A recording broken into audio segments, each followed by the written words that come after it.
Hello, Nigel. Good to see you. Now, great to see you here. You are a resolute campaigner, really for the individual against the overbearing state. How big does this feel to you? I mean, you're a veteran of this. How big does this feel? Well, firstly, it's great that you're here. But, you know, I think this is a brilliant, brilliant moment. I think millions of our public love our farmers, hardworking, really the backbone of Britain, and it's our food. And they're very concerned about some of the technocratic impositions, no discussion about what the implications are, just imposed blanketly across everyone. It's callous. I think the public understand that, and it's really exciting to see so many people here. We've got tractors, you've just been on one, I saw that. We've got farmers, but we've also got small businesses, we've got drivers, haulage people, we've got retail, hospitality, from farm to fork. And we're all saying we're here supporting our farmers, but this is about all of us, about food independence.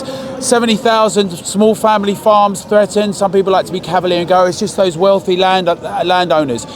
This is really representative of the problem, right? A disdain for the public, a disdain for something that's so important in Britain. I think really the government has an opportunity. Why not take a step back and discuss with the farmers, reflect on this, have some consultation, don't double down.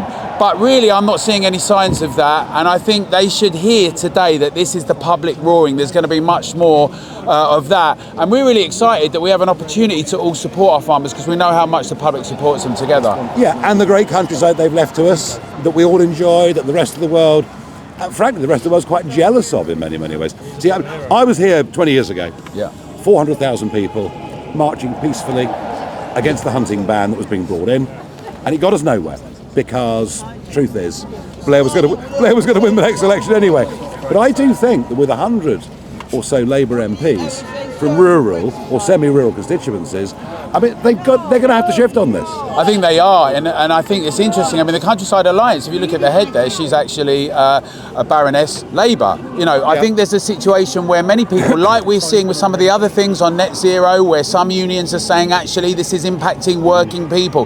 We're seeing that with the GMB, we're seeing it with others. You can't just have this disdain where you're not engaged with the public and you realise the impact of these consequences. It's not just a kind of coffee chat where you don't think about ramifications and consequences. I think you're right. I think that really anyone who's sensible, if I was having that conversation here in Whitehall, I'd be briefing them to say, take stock, show that you've got some reflection, you know, take a step back, have some sense of what your relationship with the public is. I can't see it happening, but they should do that. I think, you know, we've seen, Nigel, haven't we, that there's been a contempt for the public. There's been name calling and smearing. We've seen terrible things. Hopefully we're not going to get a knock on the door for saying that. But what's so good today is there's so many different people here, and we're really excited. And we're going to keep supporting our farmers. It's massively important. Yeah, well, I believe this is actually today's the start of something that's going to be much, much bigger. And the other thing, of course, this also affects small businesses, family businesses. That's not even being talked about. Absolutely. Well, you know, I come from the background of hospitality. You know, we have hundreds of thousands of signatories. Many of them are from the hospitality and retail sector. If you've got a small business and this IHT, the inheritance tax, has now come down, that's going to impact everyone, as you say. Yeah. Also, all the other parts of the business, from farm to fork, right? All the haulage companies. There's a huge multiplier effect across all of this. We've just been in Wales on the weekend. Great farmers there doing stuff.